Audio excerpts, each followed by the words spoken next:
Num, num, num, num, num, num, num, num, num, num. Hello. There's people in the chat already. Oh, Thomas is here already. Hello, Thomas. I also did spot some questions that have come in before I started, which is always tricky. I will have to read them off the screen here to my right. But hello, and welcome to Alan Hicks Sessions. This mug. I think Andre has got a mug as well, actually. Mole's here as well. Hello, Mole. Hello. Where are you at the moment, by the way? You're doing some Black Star Riders stuff soon, I think. And Klaus is here as well. Klaus, I did get your message. I haven't got back to you yet. I'm very sorry. I will get back to you today. I was just rushing around drawing some incredible diagrams which are coming up. You won't believe your eyes. Honestly, it's going to be fantastic. Okay, so let's maybe quickly answer the question that came in just before, because I think Andre's answering it at the same time. So I'll just agree. Yeah, what he said. Question from Mark. The SQ6, this is on YouTube. The SQ6 is limited to 8 users for the SQ4U app. How do I add more IM users with the board without using the app? Or will there be an update adding more users with SQ6? So the limitation on the number of users, Mark, is down to the network connection, not so much what the board can do, because obviously the board can do up to 12 stereo mixes. In your remote controlling them, and you can have a couple of iPad instances or Android instances or PC. So you can have up to 3 Mixpad instances, and you can have up to 8 of the SQ4U. SQ4U uses a little bit less data. There's an interesting thing actually with SQ4U.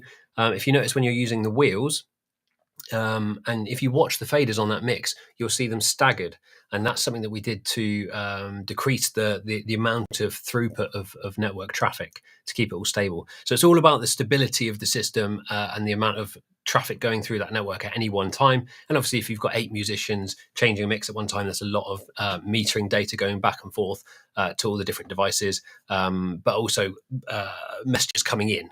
So basically, that's where the limit comes from. As Andre says, the expensive solution is to use Me personal monitoring mixes. You could have people share an app, which I've seen before. You could have people share, it depends if you trust them, but you could have people share a Mixpad app, because obviously you can change mixes quite easily on that. Or you can have somebody mixing from front of house for a few of the monitors. So maybe some people don't need to adjust them that often. So that's basically it. We're not planning at the moment, certainly to just introduce more instances, because we don't want to make the system unstable. That's the main thing that we never want to happen. We never want the system to fall over. So Mole has replied. He says he's at home today doing BSR tomorrow and Saturday with his SQ5. Lovely, good stuff. So be outside of stage, rocking out. Good stuff. I will look forward to seeing some pictures. And Stefan is here. Hello. Slow Beats. Hello. Roel's here. Well, hello. Steve Daniel from Karachi. Wow, in Pakistan. Amazing. So what was I going to do today? What am I going to do? I planned something. I did actually plan something. So the guy's name was, I took a screenshot because my memory's awful. Sorry. So I will just check my screenshot to make sure I get it right. I did have a question the other week, and it was on the Q stream, but I thought, hey, do you know what? This is something that'd be useful for everybody. So it's from Tufts, who said, hi there, tell us about all of the expert settings on the reverbs and any cool tricks or recommendations. And I thought, yeah, do you know what? We do get questions about the SMR quite frequently. And, what are the expert settings? What do they do? Do you have any tips or tricks or whatever? So I thought, yeah, let's cover some of the expert settings. Now, I also have to admit that this is one area where I wanted to go and check. So I did actually go and check today. So thank you to Mr. Evans. Big up to Mr. Evans in-house for spending a little bit of his valuable time with me today to make sure I understood some of this before telling you, because I don't want to tell you anything wrong. So feel free to ask questions, of course, about anything else while we're doing this. You can ask about the SMR, and then we'll get onto some Q&A afterwards. But yes, to start with, we're going to look a little bit at the SMR. Mr. Barfoot is here. I'd had a wonderful time with Mr. Barfoot at the weekend. So thanks for that, Ian. And I also see I did read the email from you as well. But as I said to Klaus, some incredible diagrams coming up. It's going to be amazing, and you'll think, yeah, that's why he didn't get back to that email. He was drawing this amazing thing. Right. In fact, let's just show them now. Let's get into it now. So here we go. Look at that. I know.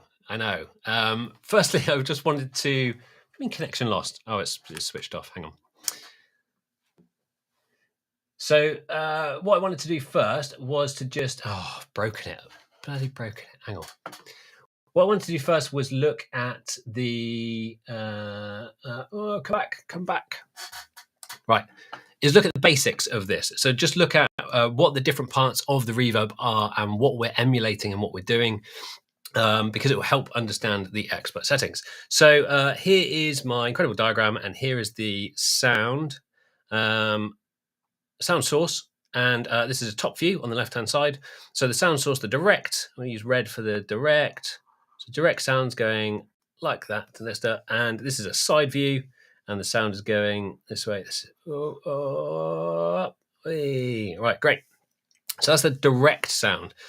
This sound source is radiating. Let's get, if I can get blue. Can I get blue? I can get blue somewhere.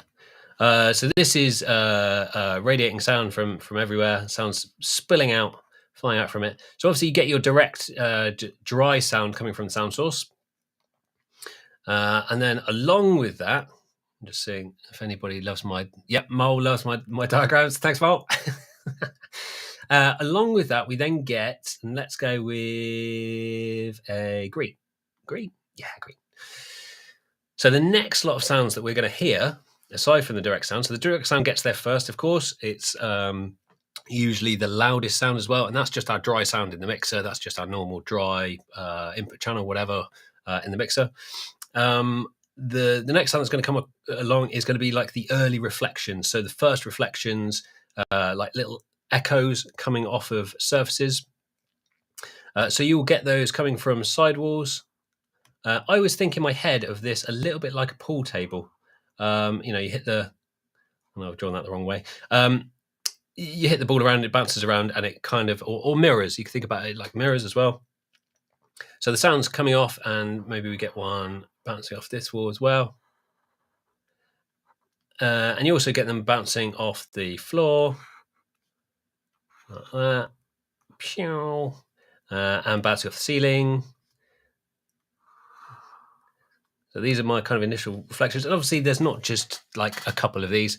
There's quite a lot of them, because you've got that angle there, but right next to it, you've got another one that's going to sound, it's going to be passing by you nearby, somewhere around there, and you're going to get all kinds of interference and other stuff going on as well. So loads and loads of these early reflections happening. But not quite as many as what happens after. So let's get another color. What are we going to go for? Let's go with an orange. Yeah, orange. Why not?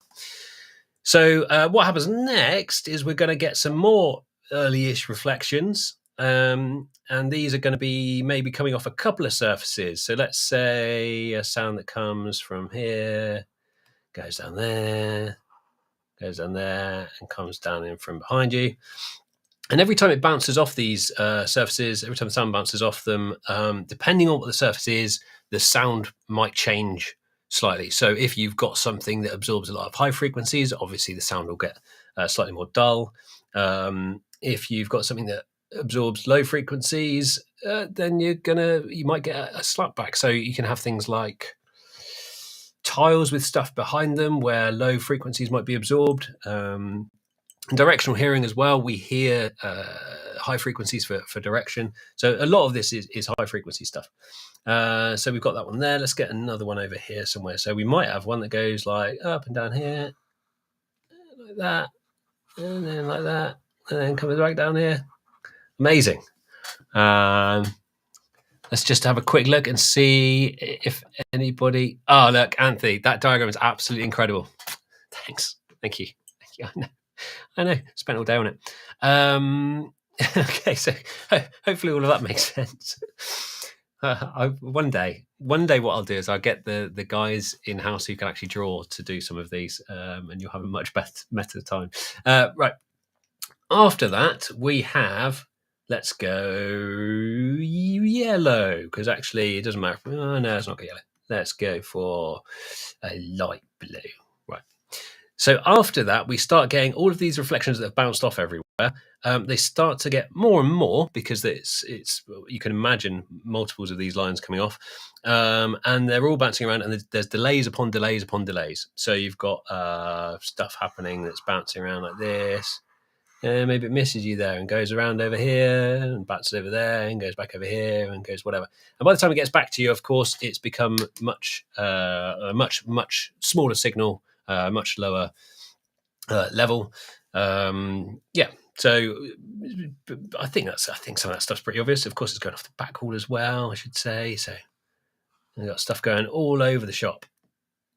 And this one just went up his trouser leg. Great. Let's go on to another page. Let's get a nice clean page. But that's the basic concept of the reverb. Let's get rid of that for now. So what we're doing when we're looking at all of these settings is we're changing the parameters of that space, or in the case of the SMR, we might be looking at some aspects of more like a plate reverb. So that's what's happening in the program room. The way they emulate it is by recreating those delays either digitally, as in the case of the SMR. They might be a plate reverb or a spring reverb. Most of you probably know a lot about these and play around with them, but they're all doing the same thing. They're adding in lots of little echoes, and then they're adding echoes on top of those echoes. And what we're doing with the settings of the SMR is changing the sound at any one point. So in amongst all of that, and in amongst all of the reproduction of that space, we're tweaking the settings. So let's see if there's any questions so far before I start on these expert settings. I'm only going to pick out ones if they're about reverb for now. Picks from front of house will follow. Brilliant. Ian Paramore's here as well. Hello, Ian. I'm just, in fact, Mr. Barfoot, Ian Barfoot there, who's commented, who's on YouTube. Let's just look at this. Well, that's cool. Yeah, here.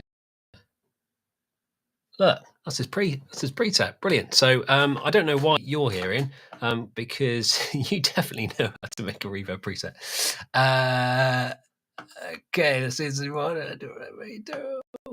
I just want to come from Latin. This is an interesting one. So, QQ, good day. I just want to comment that for Latinos who have Allen Heath consoles, they never make tutorial videos for us to learn. They leave us aside. They don't help us. There is no support.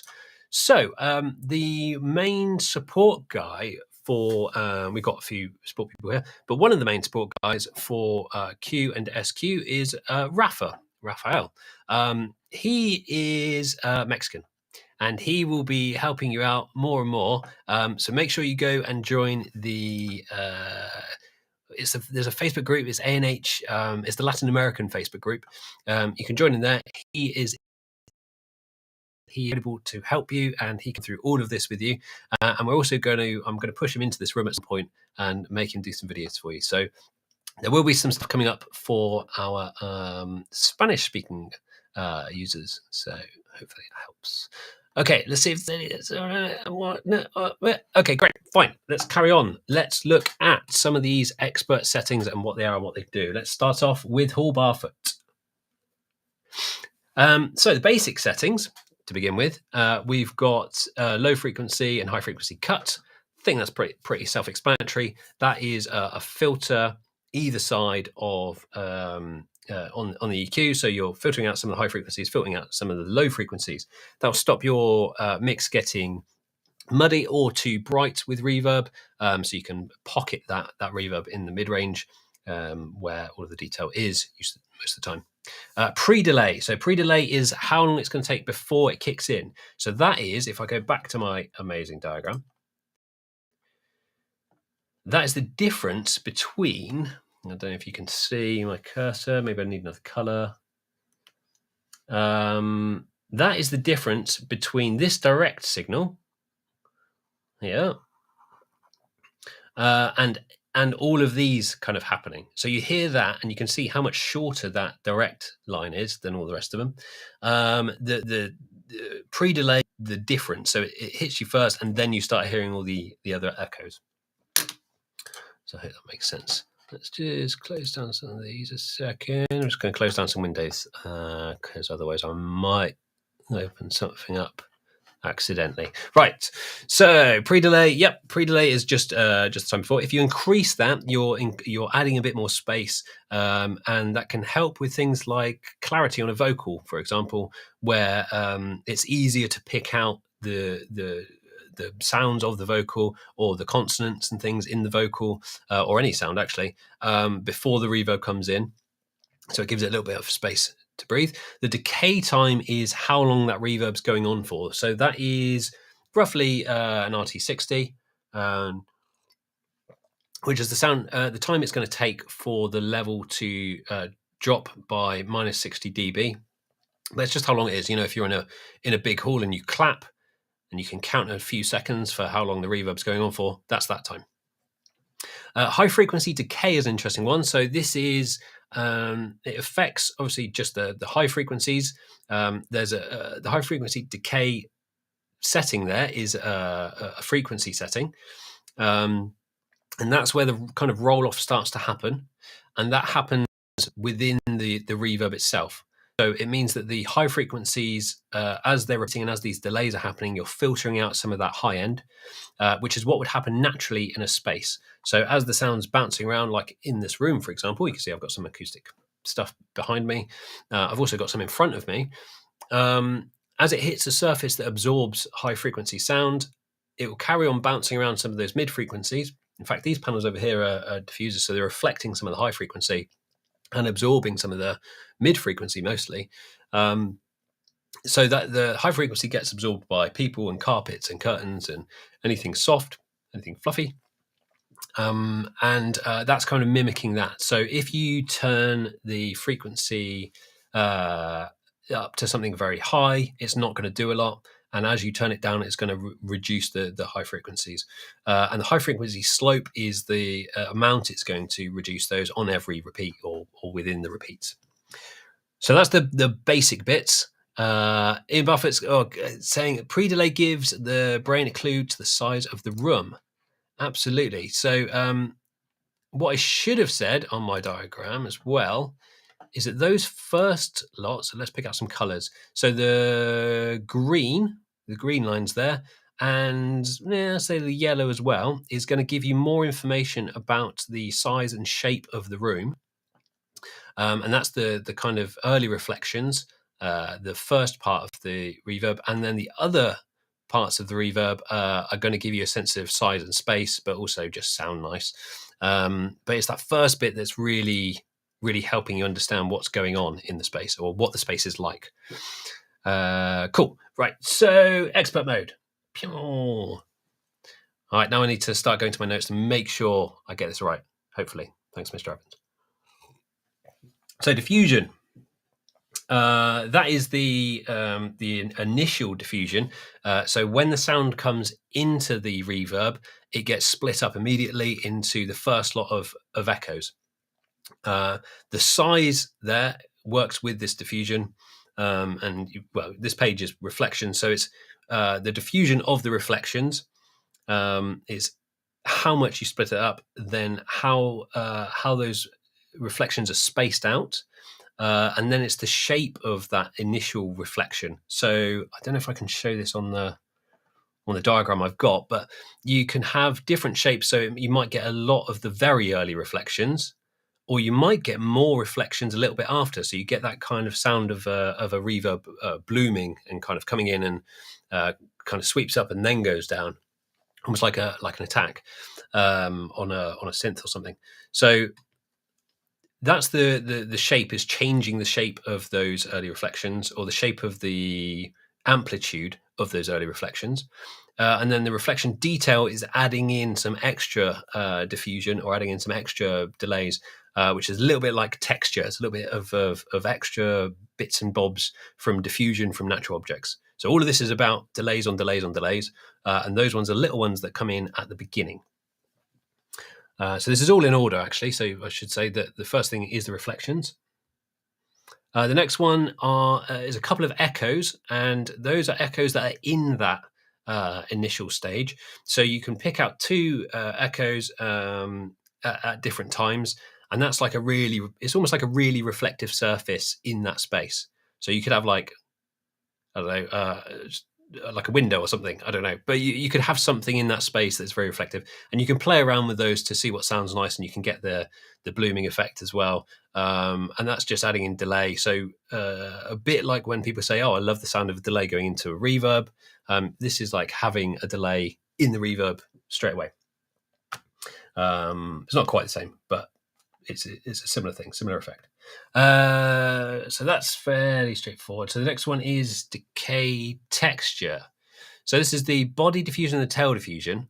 Those splitting, the splitting of the sound, or the it's like taps of a delay, or if you've got a multi-tap delay thing going on, that you can diffuse the sound more in the body, and then you've got the tail, which is the later reverb, and you can add more diffusion or reduce the diffusion. If you add more diffusion, you're thickening up the sound because you're adding in more delays, but also you're making the sound muddier. I've just seen a comment there from Taylor. Look, whole Buffett. It's become my favourite verb. So good. Very good. So if you reduce the diffusion, it doesn't... I think initially, so definitely for me, when I first started playing around with reverbs and didn't really know what I was doing at all, I would make them really thick because it sounded really cool, like on a single instrument or the thing I was testing with. So say I was testing with claps or just my voice or whatever, or acoustic guitar, you'd be like, oh, that sounds great because it sounds really thick and really diffuse and warm and like, oh, it's all soupy and brilliant. But actually in a mix, when you're doing this kind of thing live, or even if you're doing a studio recording, reducing those numbers there that you can see on screen, so the body diffusion and the tail diffusion, can actually help to stop it getting all thick. And it also can help with like metallic sounds, which is when you get a buildup of delays on delays. Because you've got delays on delays, it's like a frequency. It's like having a repeated frequency. Mod depth and speed also help with that. So that is moving those delays around a little bit in the decay. And the recommendation here is to have the mod depth low and the mod speed high, or the mod depth high and the speed low, because it's doing a similar thing. And actually, in a real world space, that's a bit like moving your head around in the space, or having wind, or having temperature differences, or whatever. When you listen to a reverb in a space, it's never a fixed set of delays. It's always changing. It's always moving around, and that moves around those delays and helps with the smoothness of the decay as well. Because you're moving it around and then sending those delays on to other delays again, because they're moving, you don't get that build up of just a delay on a delay, as you might. What we got next? So decay spectrum. This one gets a bit more straightforward again. So the low frequency decay is like the high frequency decay, but you've got a crossover and a decay amount in this case. So you don't have like a slope. You just have the decay value. So it can be well, how far does it go? It goes on to 10, yeah. So you can have up to -10, and you can pick a low frequency crossover point. And so again, anything below that is what you're reducing, and that just helps again in the delay to stop things from muddying up from the repeats. Now, color and color frequency is a bit like an EQ. So you could boost up a color, and then you could pick a frequency. And you can mess around, so use it a bit like an EQ is the recommendation. Turn it up, mess around with the frequency until either you find something you like or something you hate, and then you can either back it off if you want to, or you can knock it out. So that's really handy, actually, for doing some chopping stuff out of a reverb. Quite commonly, you might want to chop out sounds very particular to like drums, for example. So you've got the body of the drum there, but you haven't got lots of reverb around it, or for clarity on a vocal, or you can do some weird effects with it if you like. And then we've just got the reflection level versus the decay level. So, excuse me, that is those initial reflections versus the end tail, the decay, and that's like the reverb sound. Don't know if the auto noise reduction cuts out all of the noise there that I'm making, but you've got the and then you've got the and that's reverb. So that is a run through of all the settings of the SMR. The other big thing I should point out here is that there are 4 algorithms in the SMR. One of them having some different settings. So what we're using there, classic. So we've got classic, which is a classic reverb. Surprise, surprise. So this is like a plate style reverb. This is a bit like your 480s, like if you remember the studios having a little mini remote controller thing on the desk, like the white ones. You've probably seen those around. Sorry, I've got really tickly throat. 1 second.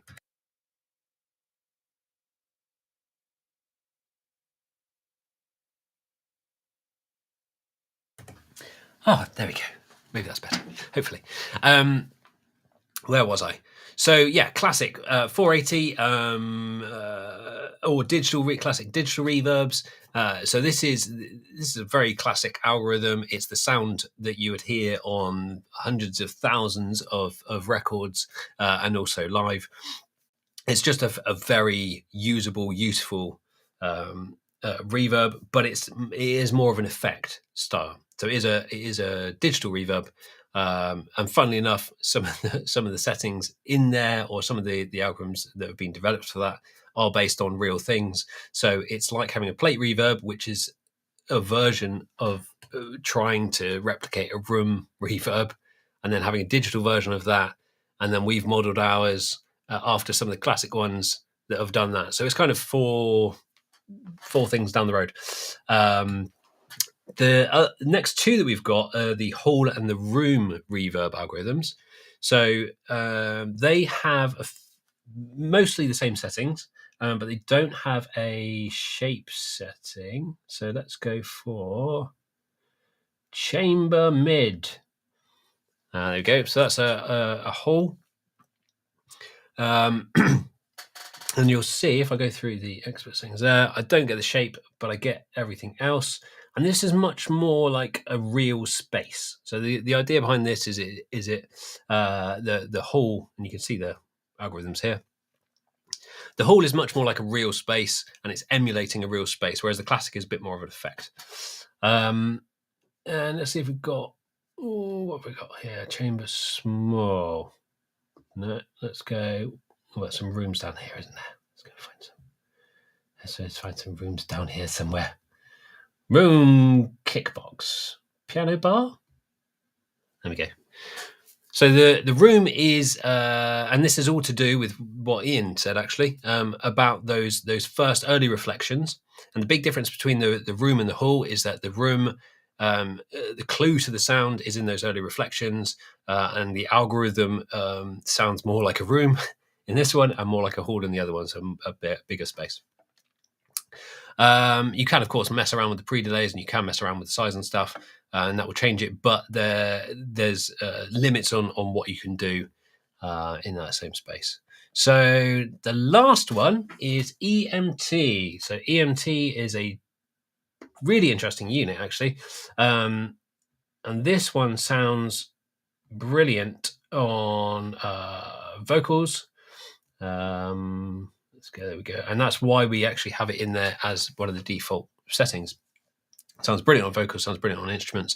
And this one, again, is more of an effect reverb. So instead of it trying to emulate a real space, it's a really good model of the EMT 250, which just does a thing. It's a bit like having a spring reverb in a guitar amplifier. That is a specific sound. It doesn't necessarily, it sounds kind of like a reverb. It's kind of like a space, but not really. It doesn't sound like a realistic space. It's more about the effect of it and having that on top. It's like an instrument. So the only difference here is, if I can find it, decay delay. So this kind of works alongside. This is a bit like pre-delay, and this is increasing. This is going to give you a bit more space between the initial sound and the reflections starting up, and that's it.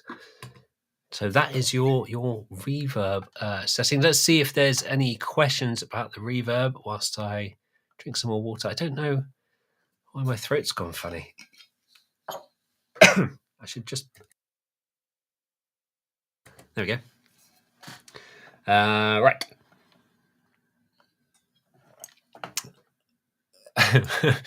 Andre says, while admiring the diagrams, the song... Okay, it's going to come up now.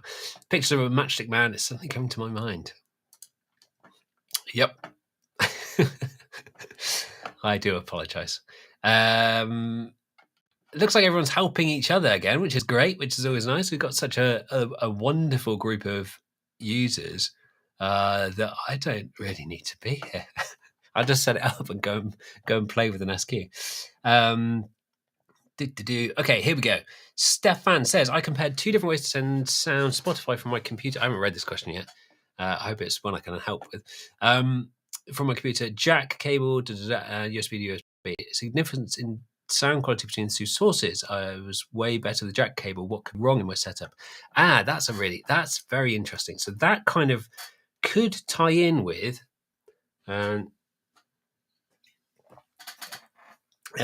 it could tie in with sound being technically better or cleaner, but not sounding quite as nice. So if you've got a digital signal coming directly into the SQ, you're not actually doing any conversion with it. You're just taking the signal that is digital and playing it back. It's gone straight into the core. If you do something through jack, you're running through the preamps, well, not necessarily if you're going to the line in, but you are converting it and you are changing things, and you get a tiny amount of smearing from that. So obviously that is minimal, but there will be a tiny difference between the two. If you were going through our preamps, so if you're going into a DI box and go through the preamps, that's going to be different again because you're running through the preamps, and we do have some voicing on our preamps. Really, the sound of the preamps is incredibly clean, and if you're using something like Prime, like we were using it at the weekend, Ian, it's super, super clean. But everything else is maybe slightly warm sounding. I know I've had people say they prefer the sound of the preamps on a cue to say like the AR2412, whereas the AR2412 is going to have slightly cleaner preamps, but people prefer the sound on the cue. So it's all kind of subjective in that regard.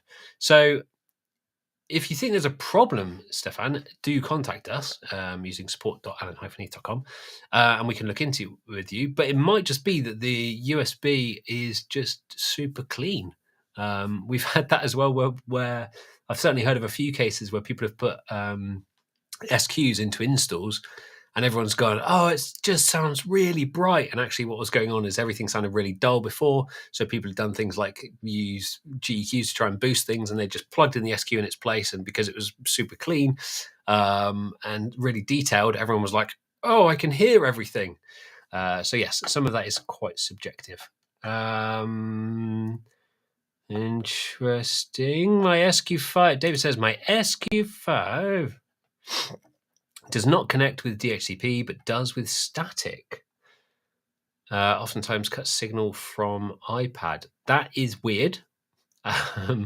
So if you've got it on DHCP and it says DHCP does a static with my router, obviously make sure that your router is dishing out DHCP addresses and is set to dish out DHCP addresses. Possibly it is with your iPad as well. But yeah, it sounds like there might be something going on with settings of the router. Give us a shout, support.alan-heath.com. Let us know the make and model of your router. Let us know the setup that you're using. We can look into that with you and figure out what's going on.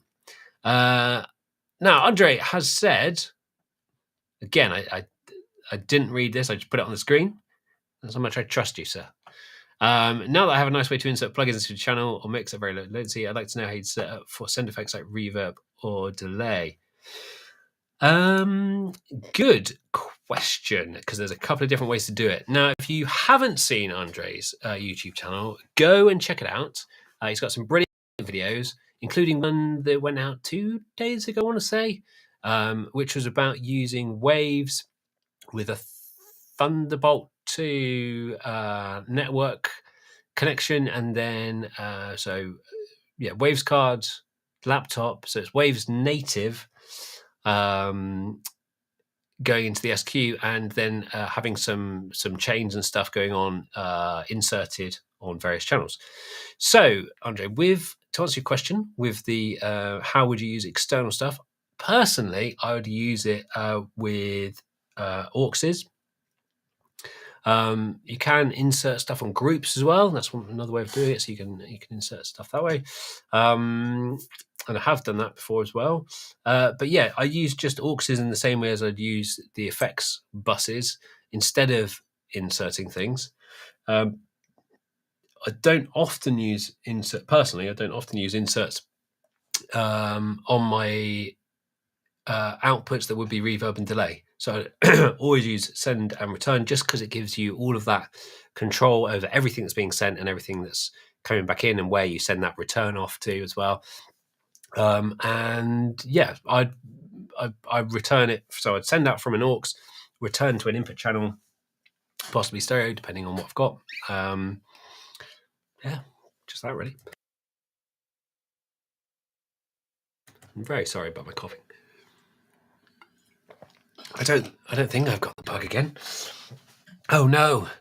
Okay, let's see what other questions we've got. Wow, the time's gone really quickly today. Okay, Danny's compressor, makeup gain. Oh, okay, this is a question about compression. Where did it go? Oh no, I'm skipping back to the beginning. Please do ask any questions now, because it looks like there's quite a few. I don't know if I got through to them all. Can I have a total 80 channels by using the GX4816? No. The channel count of the mixer is determined by the mixer core. So in the case of SQ, you've got 48 channels. In the case of Avantis, you've got 64 channels. In the case of D-Live, you've got 128 channels. And that's how many input processing channels you've got available to use. You can change the sources on all of those. You can change the processing on a scene-by-scene basis really quickly. You can do all kinds of things with them, but that is how many sources you've got to the mix, because that is how many sources there are in all of the summings. So the summing engines for every single mix. That is how many PEQs, input PEQs there are, and how many input compressors there are available. So with all of our consoles, it's like everything is running at once, and you're just choosing whether or not to switch it in. So it's incredibly stable. You know that you've got everything there ready to go at any one time, but that's all to do with the core. The GX4816 is an I/O unit, so there's no processing that goes on in the unit. It just takes the signals from the preamps, so they're digitally controlled preamps, but it's just taking those signals, converting them, so it's using the preamps to take them up to a line level or nominal line level, and then converting them to digital, and then sending them to the desk, and then taking outputs from the desk back, converting them to analog, and spitting them out from the analog outputs, as well as dealing with, on the GX4816, the ME channels and the DX channels. So you don't get more channels by adding in I/O, you get more I/O. Cool. All right. More questions. There's a lot of questions. Oh, Klaus already answered it, didn't he? Of course. Sorry, Klaus. Sorry, you got there first. Well,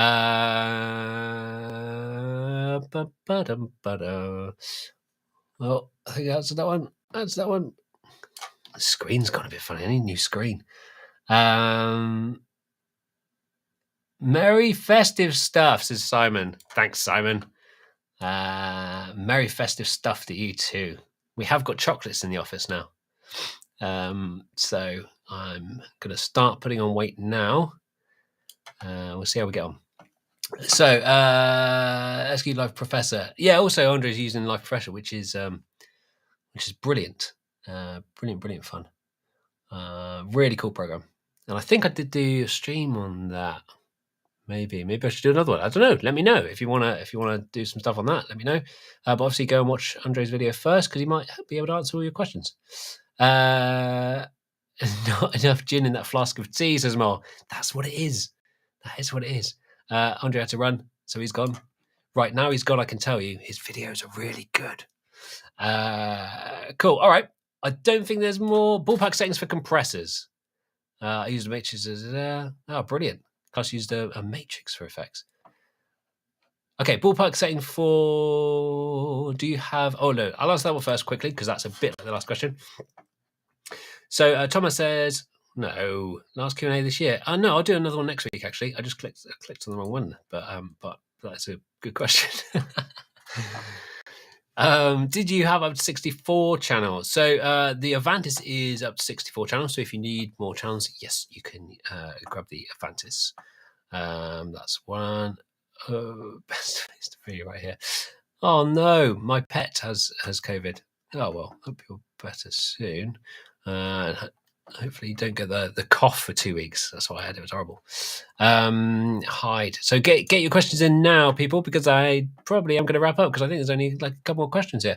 So ballpark settings for compressors. This is a really tough one because it completely depends. And actually, I thought this might come up for the reverbs, but we do get people saying, what is the best setting for a reverb? It's like there isn't a best setting for it. It's a bit like saying, what's the best synth setting for this this melody line? Or what's the best, I don't know. What's the best distorted sound for distorted guitar? It's like there's so many different options. It depends on the music or the track or the situation or even the part in the song, or there's all kinds of things there. And it's the same with compressors as well. So ballpark settings for compressors, obviously we have a default setting that's a really, really good starting point for everything on SQ. So if I go to my processing screen, you can see this is in a default state. I've got my preamp set at 28 dB, and that's because they're kind of midway, so it's just as quick to get almost up to 60 or down to 0. It also means that if you plug in a mic, so a lot of people have an SM58 or equivalent, if you plug a mic in, you're going to get some signal, but it's not going to blow everything up. So it's not like everything's at 0 and you're having to go through and turn up the gains and turn it back down again. So that's a really great setting. The gate is kind of midway because that's quite a tricky one. The high pass is at 100. Of course, you can change that. The EQ is going to be flat, but we've obviously set the frequencies there to some useful frequencies. And compressor, if you just switch in the compressor, you've got a pretty good ballpark compressor. You've got a 3-to-1 ratio. We've got it set on RMS. You can switch these. I know some people don't realize this, so actually I should probably show that. You can switch between RMS and peak really quickly up at the top there. Of course, you can record it from the library as well. But yeah, completely depends on what you're doing, what the instrument is. If it was on vocal, I'd start with a 3-to-1 most of the time. And I'd actually start with like a -6 dB threshold. From there, it's going to depend on how dynamic the singer is, how dynamic you do want them to be or don't want them to be. If it's guitar, I don't know. I'd probably still be around 3-to-1 most of the time on guitar. It might get a bit more if I've got somebody doing something weird and peaky who thinks they're the lead guitarist and they're not. I quite often use a higher ratio on acoustic guitar. I kind of don't feel qualified to. I'm not a brilliant engineer. I'm a good engineer, I think. I'd say I'm a good engineer, but I don't think I'm a brilliant engineer. So I don't know how qualified I am to tell you about this. The other thing you can do though on a SQ, which is really cool and is worth messing around with, is using this parallel path. So you can do something like I don't know, on a drum group or something. It's quite a classic use of it. You might want to go up to like an 8-to-1 or even higher. Why not? Let's go 12-to-1. So you're going to go 12-to-1. You're going to turn down the threshold so it's really compressing a lot all of the time. We'll increase the attack a little bit, actually. Why not? So we still get some of those transients coming through. And I'm going to make it pump. So I'm going to turn the release right down so it's moving around a lot. But now I can switch in the parallel path and I can dial in as much dry as I want. I could back off the wet if I want to. But I can dial in some of the dry as well. And now what you get is this parallel or New York compression where you've got a heavily compressed signal underneath. In fact, if I go over here, yeah, I can kind of show you here, actually. So I'm going to turn the threshold right down, turn this right up. And I've just got this on a signal coming from my voice here. And what I want to end up with here is like a very compressed signal. Oh, no, that was higher. So on a very compressed wet signal.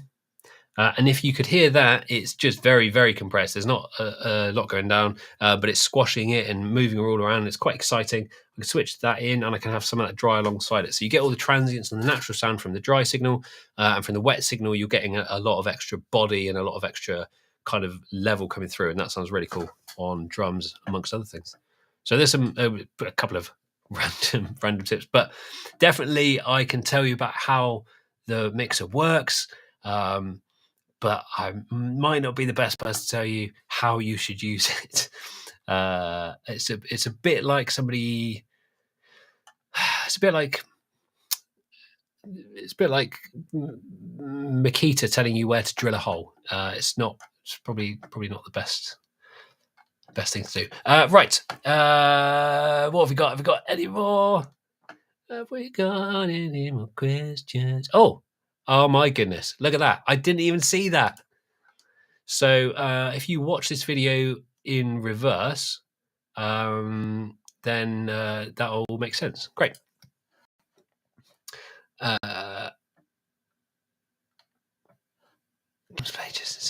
That's really interesting. I like stuff like this. A drummer I know lives in an old parsonage. Drums played just inside the front door sounds great, but trying to get on stage is a real nightmare. So Ben Hammond, another good friend of ours, I chatted him during lockdown. It never got out because I'm awful at interviewing people.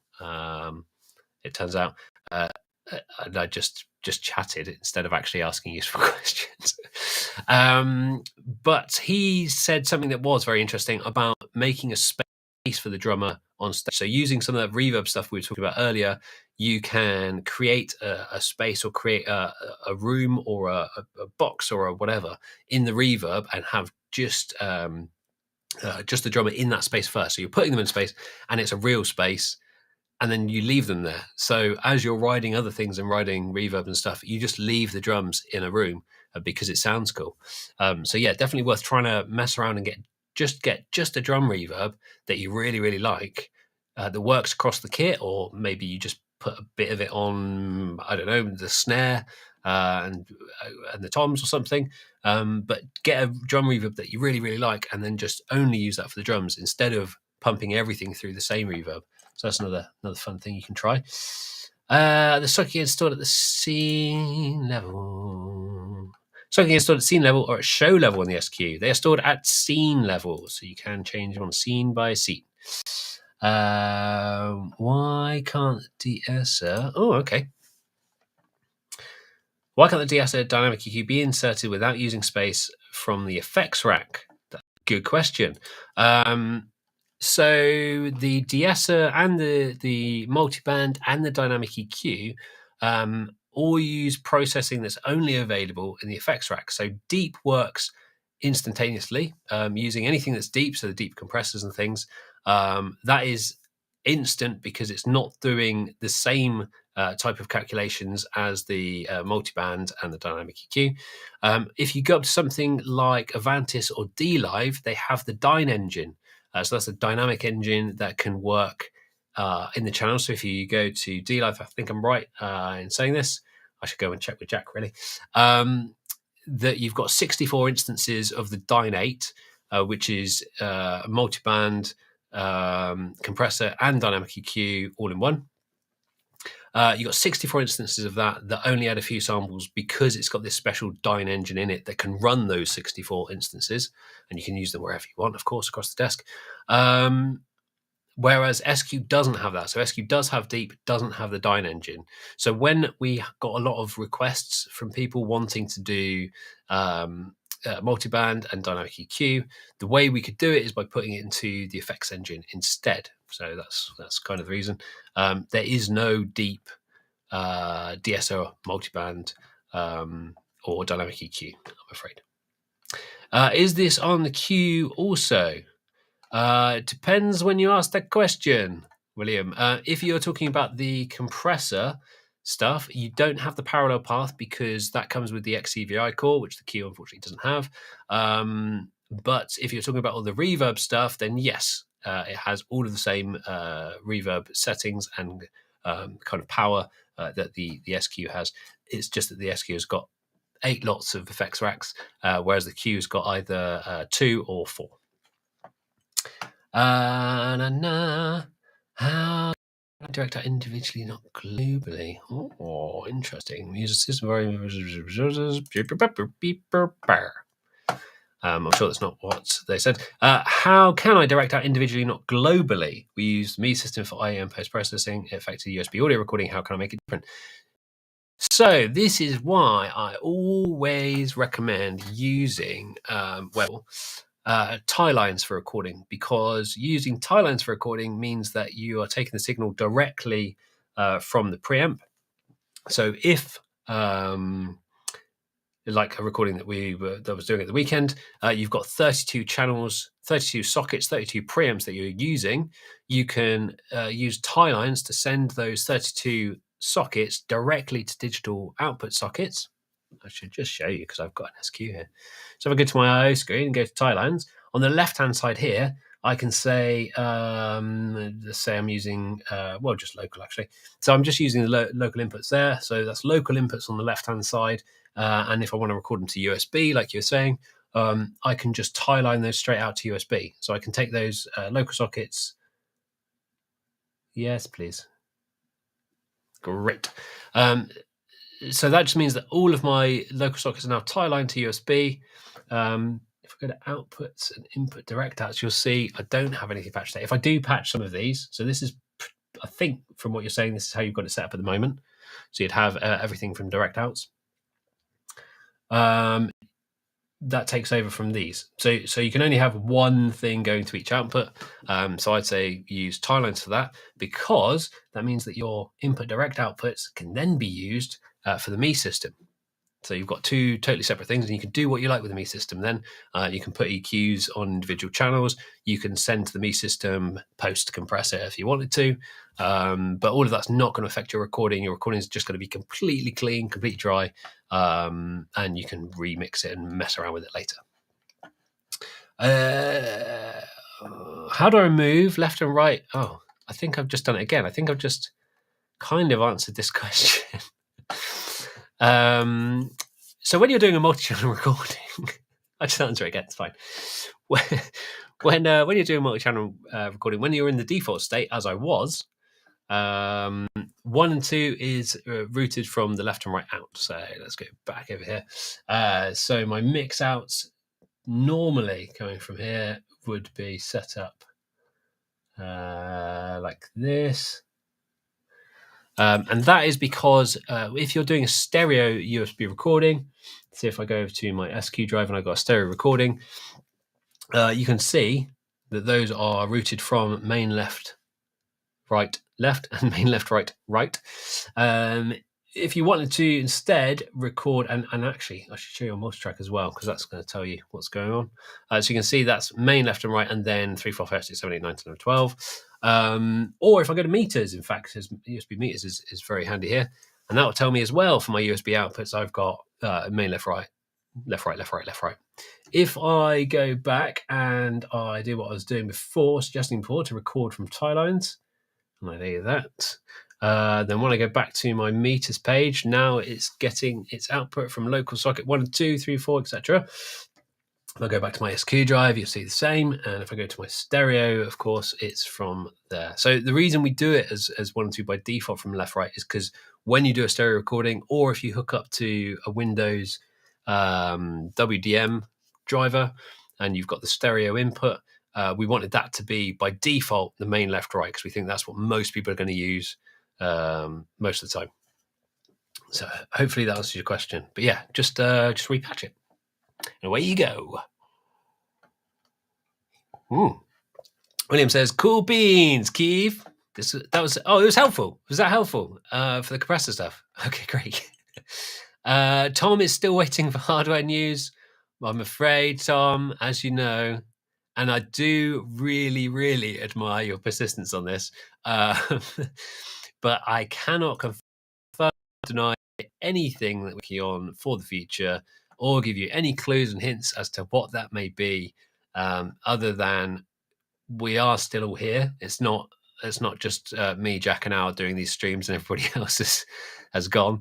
We are still here, and we are still working on stuff, and there will be stuff coming up next year, and there will be more stuff coming up the year after. So yeah, there's stuff that we're working on now that will happen. I mean, that doesn't say anything. I'm not saying anything. That's why it's a really annoying question to answer. I'm so sorry I can't give you news. Okay, I am going to wrap it up because I've gone on way too long. But I'll see if there's one last. Let's see if there's one last one. Okay, that's a good one. I'm going to go with my pet. So my pet says, "Sorry, what about the last 4 rack spaces in the effects rack?" Well, my pet. If we go over to our effects again, and by default, they are empty racks, of course. It's just off. I wonder if I can just tilt this back slightly. No, that's not going to work. You can't see the effects buttons, but we've got 4 effects send buses, dedicated effects send buses. But what you can do is use some of these ones. In fact, you can't see these ones, so just these ones over here. The auxes, you can use auxes to send to the effects. And that's just a case of going into the empty rack, loading something up. Let's go with, what else have we got? Plate keys barfoot. Why not? So on the back panel, that's our front panel, which we went through earlier. On the back panel, it's unassigned at the moment, so it's not doing anything. It's not going anywhere. It's not being routed from or to anywhere. So I can decide whether or not to use it as an insert. So this is kind of what we're chatting about with Andre. Or I can use it as mix return. So I was saying I like to use reverbs as mix return, so they work in a similar way to the dedicated effects end. So if I go to, in fact, there's something else I'll show you now quickly. Before I do that, let's find some space here. If I just find a bit of space on the surface, so I've got some empty channel strips here, and you can see that one is off. There's nothing there. If I wanted to go setup, surface, strip sign, and effects, you can see I've got effects returns here. So let's do 5 because that's the one I was using. Let's put it onto the strip that you can see. Now, if I go back here, there's nothing on that strip. And sometimes we get asked, why is there nothing on the strip? I've put my effects return on there. It's because you're not doing anything with the effects yet. So it hides it away because you can't do anything with it because it's not in use. So I go back and I'm in effects 5. I could do mix return. I could set it from one of the auxes, let's say from aux I don't know, 5. Why not? Easy to remember then. Hit apply. And now you can probably just about make out that I have got the FX5 return has now showed up. So I can use it in the same way as any of the other FX returns. So now if I send stuff to aux5, it will be sending to, in fact, I can do that. Let's send this, which is my voice on channel 12, I think. If I go back over here, I am now sending, as you can see, into FX Unit 5. So that's one way to use those extra 5 slots. The other way is just to insert stuff. So another thing that people commonly do would be to use those for multiband and the dynamic EQs. You can use it for delays. You can do a dry wet mix on them. So yeah, if that helps. Okay, I'm going to wrap it up. But Akakoro did ask a question. I just wanted to say a name because it's a good name. Dom's here as well. Hi, Dom. Okay. How can I get one of those awesome coffee cups? Oh, yeah, they're pretty good.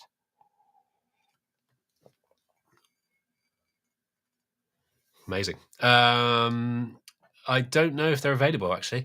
We should get like a little merch shop, shouldn't we? Maybe I can just maybe I'll just do that on the side. Thank you very much for joining me. I know I've gone on a little bit too long again, but hopefully we'll see you again in future. If you've got any questions in the meantime, we're always available. support.alan-heath.com. You can see other events that are coming up, which is alan-heath.com/events. And that's other sessions like this one. I'm going to do another one next week, more on Q. Jack will be along doing the Avantis and D-Live ones, and Al will be here doing the Zone ones. So check those out as well. They're pretty fun. Yeah, take care. See you. Bye.